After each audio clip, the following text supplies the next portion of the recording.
Bismillahirrahmanirrahim. Assalamualaikum warahmatullahi wabarakatuh. Alhamdulillah rabbil alamin. Wassalatu wassalamu ala asyrafil anbiya'i wal mursalin Sayyidina Muhammadin wa ala alihi wa ashabihi ajmain.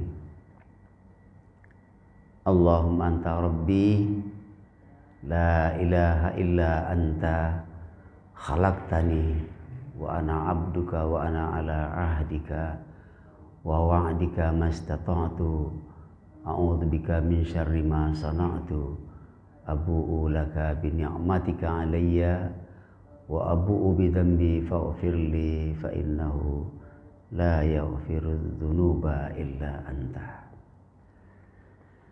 Ibu dan bapak-bapak yang saya muliakan, Sabtu dan Ahad kemarin kita tidak wirid karena saya ada tugas ke Jakarta, dan kita tetap isi wirid ini ya, kalau bisa, kalau saya tidak ada kita ansur-ansur lah anak-anak kita nih ya, kumanti ya, untuk mengisi supaya wirid kita tidak putus ya. Dia Bapak minta para kumanti, para saransur mengisi ya, latih diri ya, kapan lagi, kan banyak buku, itu banyak sekali buku yang bisa dibaca, dan banyak juga di antara bapak ibu kita ini yang nggak sempat membacanya. Baca itu kemudian sampaikan.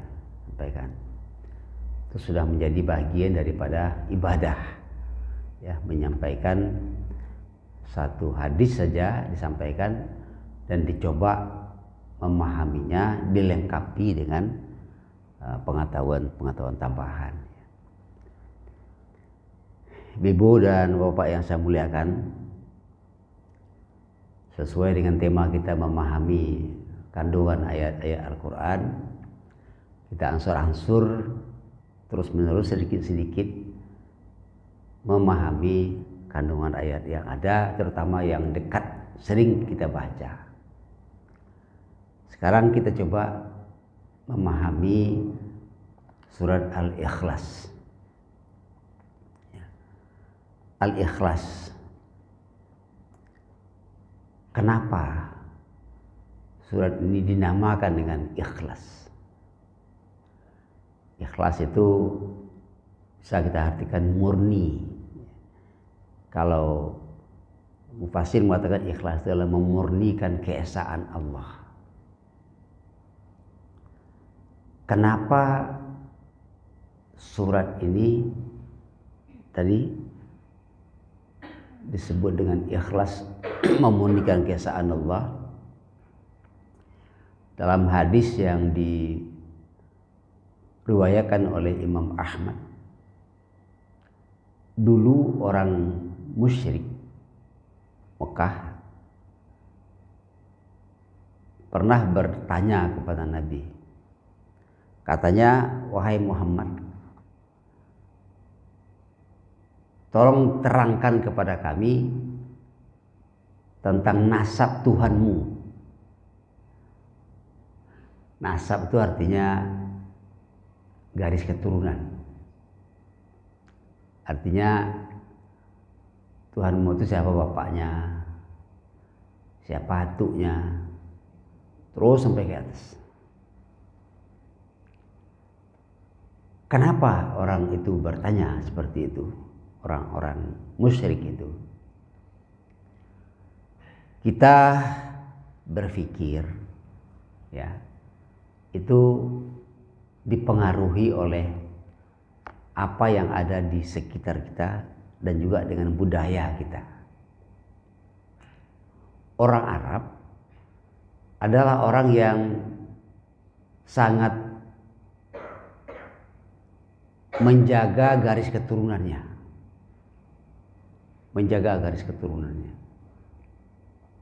Jadi kalau sekarang banyak di negeri kita juga yang habaib atau habib. Saya termasuk habib apa namanya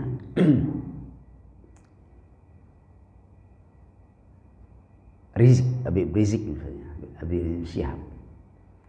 Jadi Habib itu ternyata itu adalah orang-orang yang punya garis keturunan sampai ke Nabi. Dan kalau Nabi, silsilah keturunan itu jelas sampai ke Nabi Adam. Itu bisa hafal. Kenapa garis keturunan itu penting? Karena itu bagian daripada harga diri. Harga diri. Salah satu yang disebut dalam hukum Islam itu amrun daruriyun. Persoalan-persoalan yang mendasar bagi manusia itu, yang menjadi sendi kehidupan, itu adalah keturunan ini. Keturunan ini. Maka agama Islam datang dijaga garis keturunan itu jangan salah, jangan kabur. Orang-orang yang lahir dari anak zina itu kabur keturunannya, gak jelas. Sementara itu bagian daripada harga diri. Harga diri. Nah, makanya orang-orang Arab sejak dari dulu itu menjaga dia keturunan, dihafalnya agar keturunannya. Misalnya saya, anak saya terus di atas. Nanti tahu kerabatnya di mana-mana. Karena hal seperti itu berlaku di dunia Arab. Orang-orang musyrik yang tidak tahu bagaimana Allah itu, maka dia bertanya kepada Muhammad, Muhammad, coba jelaskan kepada kami bagaimana keturunan Allah. Yang Tuhan yang kamu sembah itu bapaknya siapa, atuknya siapa. Terus sampai ke atas. Maka turunlah ayat atau surat Al-Ikhlas ini. Qul huwallahu ahad. Jawablah pertanyaan mereka itu, wahai Muhammad. Kira begitulah kita mengartikan itu, atau katakanlah hai Muhammad, Allah itu ahad. Jadi dalam ayat ini disebut bukan wahid. Kalau wahid itu ada isnain sudah tentu. Tapi kalau ahad itu tunggal. Tunggal itu ya tunggal, tidak ada lagi. Ya. Jadi artinya disambung kemudian lam yalid wa lam yulad. Allah itu tidak beranak dan tidak pula dianakkan. Artinya Allah itu adalah tunggal dan dia tidak bisa disamakan dengan manusia. Ya. Lam yalid wa lam yulad wa lam yakul lahu kufuwan ahad. Dan tidak ada yang setara, tidak ada yang sama dengan dia, dengan Allah. Nah, ini kan persoalan tauhid, persoalan akidah. Persoalan akidah. Jadi dijawab dengan seperti itu, orang-orang Arab itu tidak bisa memahami kalau ada makhluk tanpa ada silsilah keturunannya. Padahal kalau kita berpikir seperti itu, samalah. Kalau kita misalnya berasal dari Nabi Adam itu siapa yang membuat? Dalam ilmu tauhid disebut dengan daur dan tasalsul. Kalau kita menyamakan Allah dengan manusia, maka nanti akan jadi pemikiran terus menerus sudah. Allah anak siapa terus sudah menjadi tasalsul sudah. Akhirnya pikiran manusia tidak mampu memikirkan. Maka dalam satu hadis katakan, apabila ada muncul dalam pikiran kamu pertanyaan seperti itu, ya, pertanyaan seperti itu, Allah Tuhan siapa? Siapa yang melahirkan segala macam? Kalau muncul pertanyaan itu, katakanlah amantu billah. Itu memang kita dibatasi berpikir stop sampai situ. Karena apa? Tidak akan mungkin kita memikirkan. Itu namanya dimurnikan. Kalau kita serahkan amantu billah, pokoknya percaya kepada Allah, ikhlas. Dari segi itu memang tidak terdapat atau tidak ada ruang untuk kita berpikir, memikirkan itu. Ya.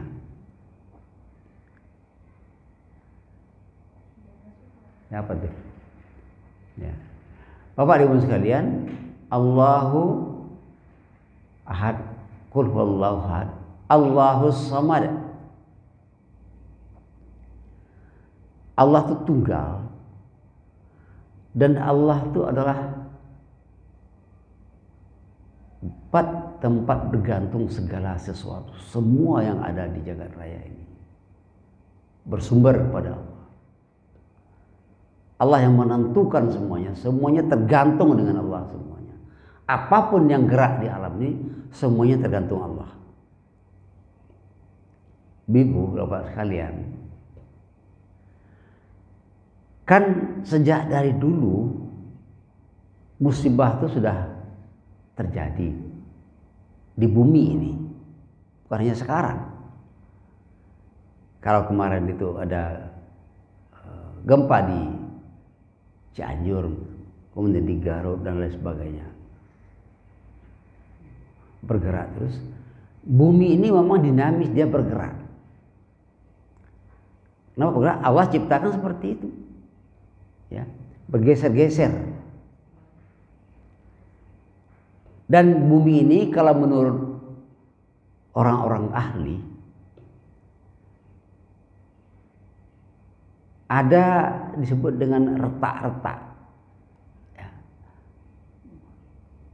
Katanya kalau di Sumatera ini retak bumi itu ada di daerah sekitar Padang sana, terus ke Bengkulu dan Indonesia ini pada umumnya.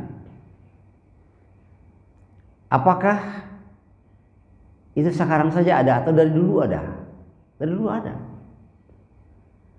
Tapi kenapa musibah itu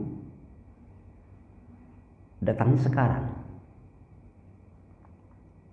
Nah, inilah yang dijelaskan oleh Allah, bahwa kerusakan di muka bumi ini Allah tidak akan, walaupun ada bumi itu retak, ya, retak semangka kata. Kalau semangka itu kenapa kita retak kayak itu? Nanti dia bergeser nanti menimbulkan gempa, menimbulkan tsunami segala macam itu.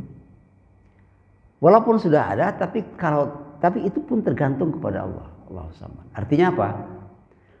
Dia tidak akan terjadi, bergerak, tidak akan menimbulkan gempa, tidak akan menimbulkan tsunami kalau tidak izin Allah.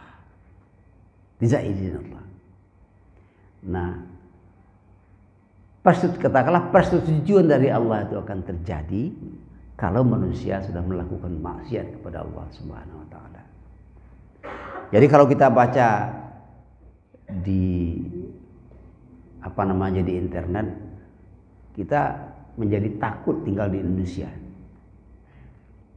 Karena Indonesia ini akan diramal menurut pergerakan bumi itu, Indonesia ini akan tenggelam nanti. Ya. Tapi ingat, itu tidak akan terjadi apabila Allah tidak izin. Maksudnya Allah Samad itu. Allah tempat bergantung semua yang ada di jagat raya ini. Bahkan kan juga sering kita sampaikan, jangankan itu, satu helai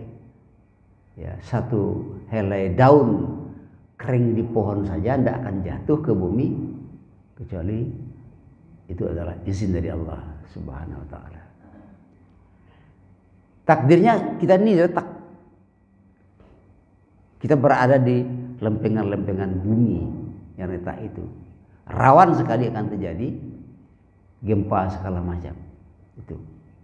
Tetapi itu tidak akan terjadi kalau Allah tidak izin. Nah, salah satunya adalah apa?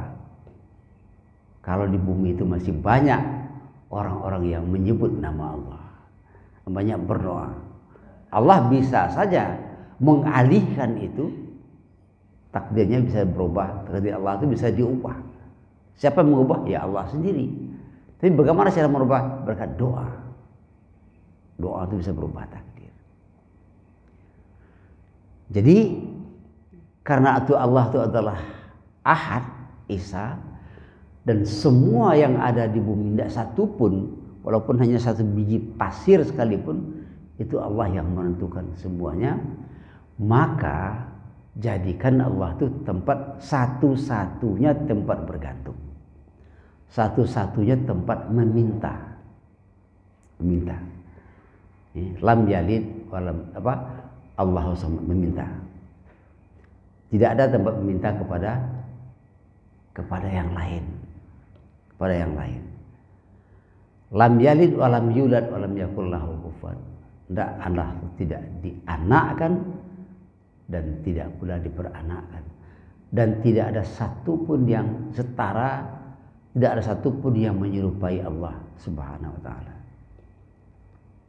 Maka ada pertanyaan. Dalam Al-Quran ada ayat, salah satunya apa? Yadullahi fawqa aydihim. Kalau diartikan secara harfiah, tangan Allah itu di atas tangan manusia, tangan mereka. Maka di sini ada satu mazhab, golongan mengatakan Allah itu punya tangan. Tapi tangan Allah itu seperti apa? Tidak tahu kita. Tangan Allah itu di atas tangan manusia. Tetapi berkaitan dengan ayat tadi,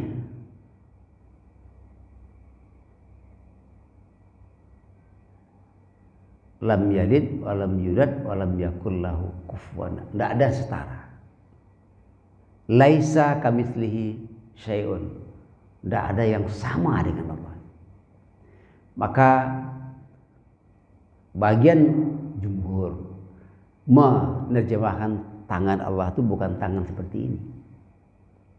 Tapi tangan Allah itu maksudnya adalah kekuasaan Allah. Kekuasaan Allah di atas semua kekuasaan manusia. Itu akan menimbulkan keyakinan bahwa kita ini la haula wala quwata illa billah. Tidak ada daya upaya kecuali dengan Allah Subhanahu wa taala. Nah, oleh sebab itu tuh kekuasaan Allah di atas kekuasaan manusia, maka ketika kita menghadapi orang zalim, kita menghadapi pemimpin yang zalim, maka kita tidak meminta kepada siapa-apa pelindung. Kita berlindung hanya kepada zat yang tadi punya kekuasaan melebihi daripada semua kekuasaan yang ada. Inilah pentingnya tauhid, keikhlasan itu, ya. Kekuasaan Allah melebihi di atas kekuasaan. Ketika datang misalnya musibah kepada kita, makanya dalam Islam kita tidak boleh meratap-ratap, meraung-raung ketika ada musibah, ya. Keluarga kita meninggal, orang-orang yang kita sayang meninggal, meraung-raung tidak boleh. Kenapa? Karena kekuasaan itu ada di tangan Allah semua. Allah yang paling tahu kenapa itu terjadi, dan Allah tidak akan lakukan kecuali itu adalah baik untuk kita. Makanya orang-orang yang tauhidnya tadi murni kepada Allah Subhanahu wa taala, serahkan kepada Allah semua. Apa yang terjadi itu. Maka orang-orang yang murni ikhlasnya kepada Allah, kepasrahannya juga tinggi kepada Allah Subhanahu wa taala. Jadi katakan tangan Allah di atas tangan manusia itu artinya adalah kekuasaan Allah di atas kekuasaan manusia. Nah, orang-orang yang beriman, misalnya orang-orang punya kekuasaan misalnya, dia tidak akan melakukan sesuatu yang membuat perbuatan zalim, karena segala sesuatu itu nanti yang menentukan Allah Subhanahu wa taala. Maka dimurnikan akidah itu dengan dalam surat Al-Fatihah misalnya, iyyaka na'budu wa iyyaka nasta'in. Hanya Engkau tempat kami menyembah, dan hanya Engkau yang kami sembah, dan hanya kepada Engkau kami minta tolong. Minta tolong. Ibu dan bapak sekalian, inilah yang kita sebutkan jaddidu imanakum, kata Nabi dalam hadisnya. Baharu-baharuilah iman itu setiap hari. Baharui iman itu setiap hari. Supaya apa? Supaya kita ini hidup ini tidak diombang-ambing oleh keadaan. Oleh keadaan. Keadaan itu bisa terjadi di diri kita sendiri, di keluarga kita sendiri, atau di masyarakat kita sendiri. Kita menjadi risau, gelisah. Orang yang keimanannya itu adalah murni, ikhlas, maka dia akan selalu ada, ibarat kita berada dalam goncangan ini, Bu. Nah, ada pegangan. Kalau ibarat kita di tengah laut, kita berada di laut, ombak yang besar, ya badai yang begitu hebat, tapi kita punya batu karang tempat kita bergantung, kita aman. Ibu dan bapak sekalian, disinilah letak pentingnya akidah Islam itu. Ya. Nggak goyang. Makanya kalau dalam salah satu doa yang diajarkan Nabi dalam sujud itu adalah, sujud kita apa? Doanya ya hayyu ya qayyum. Ya hayyu ya qayyum, ya hayyu ya qayyum. Bi rahmatika astaghith. Orang yang akidahnya sudah kuat begitu, tapi ingat, akidah kuat itu bisa saja ada saat-saatnya lemah. Ya kan? Makanya al-iman yazid wa yanqus. Iman itu ada saat-saatnya bertambah, ada karenanya kurang, menurun. Nah, salat ini itu adalah salah satu syariat yang kita lakukan untuk menguatkan iman itu. Waktu kita di pasar, waktu kita di kantor, waktu kita di kebun segala macam, datang ujian, godaan-godaan, kadang menurun iman kita itu. Nah, ketika salat kita kembali mengingat Allah, menguatkan lagi. Setelah kuat iman itu, maka muncullah keyakinan yang paling besar, yang paling kuat itu adalah apa? Semuanya Allahus Samad. Allah itu adalah tempat bergantung segala-galanya, maka Allah yang menentukan segala-galanya untuk kita. Ada yang kita sukai dan ada yang tidak kita sukai. Kita mengukur segala sesuatu itu berdasarkan apa? Keinginan kita, kemauan kita. Padahal Allah mengingatkan, asa antakrahu syai'an wa huwa khairul lakum.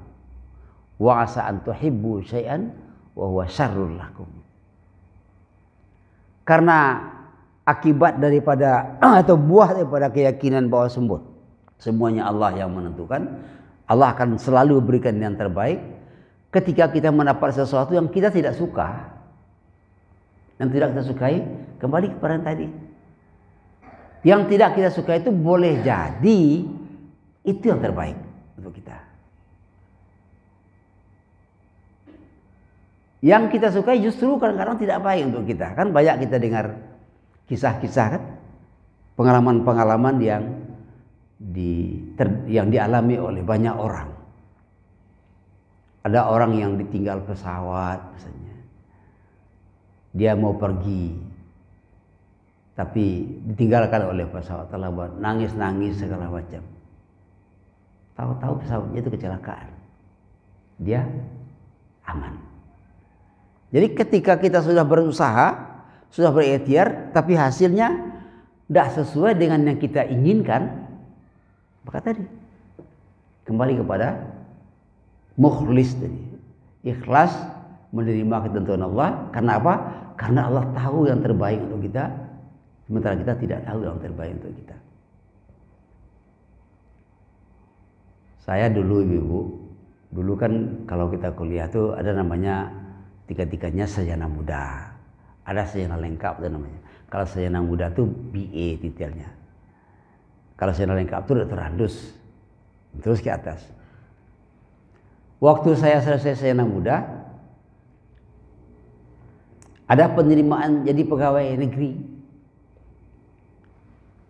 Kawan-kawan saya banyak lulus tes, saya nggak lulus. Saya nggak lulus.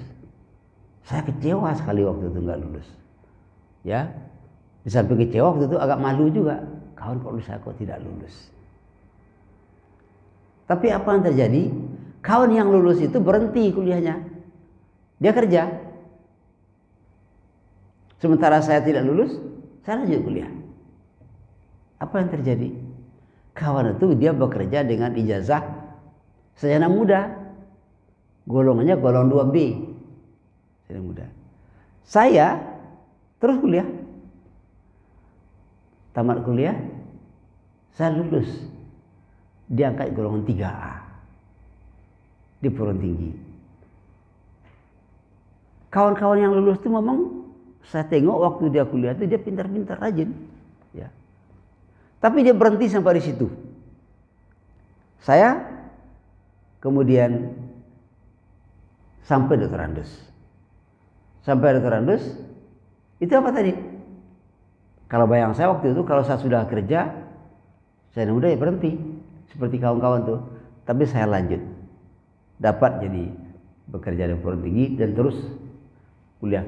Kawan-kawan yang sarjana muda itu jadi begini. Tahun 2000 ada reuni di Bukit Tinggi, tempat saya kuliah dulu. Kawan-kawan dulu yang kawan-kawan saya itu datang yang sudah bekerja, kemudian dia sambung kuliah juga, dapat juga dia doktorandus beberapa orang. Tapi apa yang terjadi? Apa? Namanya reuni, tapi kawan-kawan saya itu menjauh dari saya. Banyak yang menjauh, dan sebesar dia pergi aja. Saya bilang, kenapa kawan saya kok begini? Kawan saya kok begini?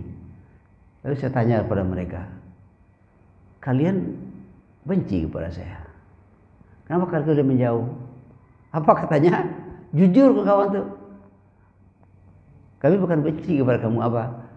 Kami merasa minder dekat kamu. Dulu sama-sama kuliah, dia masih sarjana muda. Saya tahun 2000 itu sudah ya jenjang karir, sudah dapat jabatan guru besar, profesor 98. Kawan-kawan itu menjauh. Merasa saya kecewa betul dulu ketika saya tidak lulus, tapi ternyata justru tidak lulus itu lebih baik daripada lulus. Karena Allah menentukan kamu tidak sampai di sini, kamu harus lanjut. Bahkan ada kawan itu sudah menjadi hakim tinggi di sini. Suatu ketika di Jalan Kerapi itu ada rumah makan, saya makan di situ. Pokoknya kawan itu ada menjauh, dia duduk. Apa kawan ini kok jauh ya? Dia masih doktorandus. Lalu karena apa? Saya dekati. Padahal dulu kawan dekat. Rupanya dia jadi minder berada dekat saya karena saya sudah profesor. Dia baru doktorandus. Padahal saya tidak merasakan apa-apa. Tidak merasa apa-apa. Dulu kecewa. Rupanya inilah yang dikatakan asa an tuhibbu syai'an wa huwa syarrul lakum. ada sesuatu yang kita senangi ternyata itu tidak baik untuk kita. Tapi ada sesuatu yang tidak kita senangi justru itu baik untuk kita. Perasaan itu harus kita tanam dalam diri kita, karena yang paling tahu tentang yang baik dan tidak baik untuk kita itu adalah Allah. Allahus Samad. Allah tempat bergantung segala-galanya, Dia tentukan itu. Bapak Ibu sekalian, nah inilah di antara hal yang perlu kita tanamkan terus. Duduk di majelis taklim ini ya, itu bukan membuang waktu, justru yang tadi untuk memperbaharui iman kita itu terus supaya kuat dalam hidup ini yang cobaannya banyak. Apalagi sekarang cobaan kita semakin banyak, semakin galau, semakin risau kita menghadapi ini. Tetapi kalau sudah kita kembalikan semua kepada Allah, kita menjadi menerima dan tenang untuk itu. Nah, Bapak Ibu sekalian, nah itu kira-kira dulu ya. Silakan kalau ada yang mau bertanya atau ada yang mau berkomentar, silakan. Nah, memang sebaiknya ilmu tauhid ini disebut sebagai ilmu kalam. Apa artinya kalam? Kalam itu bicara. Jadi tauhid itu kita bicarakan akan lebih mantap dia, ya, akan lebih mantap dia. Nah, silakan kalau ada ibu yang bertanya. Tauhid ini berpengaruh kepada sikap hidup kita, berpengaruh kepada, kata orang sekarang, etos kerja kita. Apa itu arti etos kerja? Cara kita menghadapi hidup ini bekerja. Allah pasti berikan yang terbaik kepada orang yang memang bekerja untuk kebaikan, kepada orang yang memang mencari kebaikan. Saya sering juga berdiskusi dengan mahasiswa. Salah satu ayat itu dalam Al-Quran disebutkan, innallaha yarzuqu man yasha. Itu sering diartikan Allah memberi rezeki kepada orang yang dikehendakinya. Kalau hanya bergantung dikehendakinya saja, itu berarti kita tidak perlu ada usaha. Padahal kalau kita pahami berdasarkan kaidah-kaidah kebahasaan, Allah memberi rezeki kepada orang yang berkehendak kepada rezeki Allah. Lalu apa ya? Pak, kami berkehendak, kenapa kok tidak dapat? Kalau orang berkehendak, tunjukkan bahwa kita berkehendak. Bagaimana cara menunjukkan? Dia berusaha. Usaha itu sesuai dengan dapat upah, dapat rezeki sesuai dengan besar kecilnya risiko yang dihadapi. Nah itu.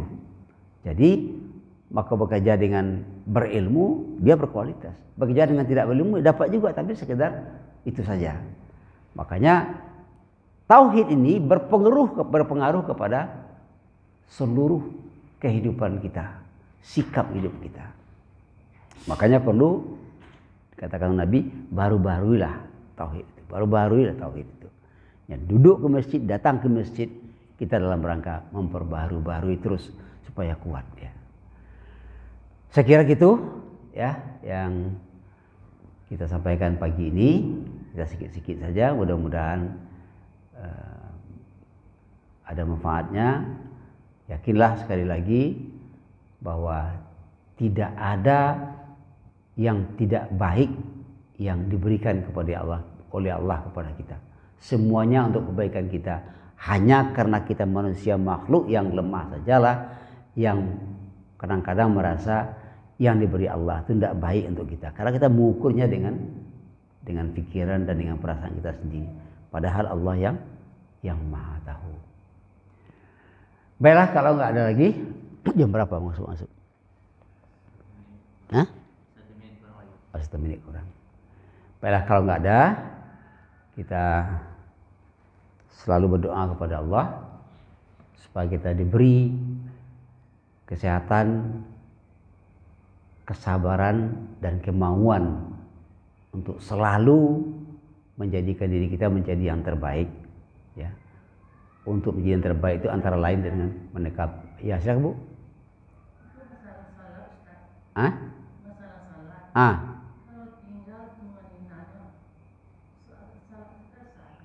Ya, jadi gini.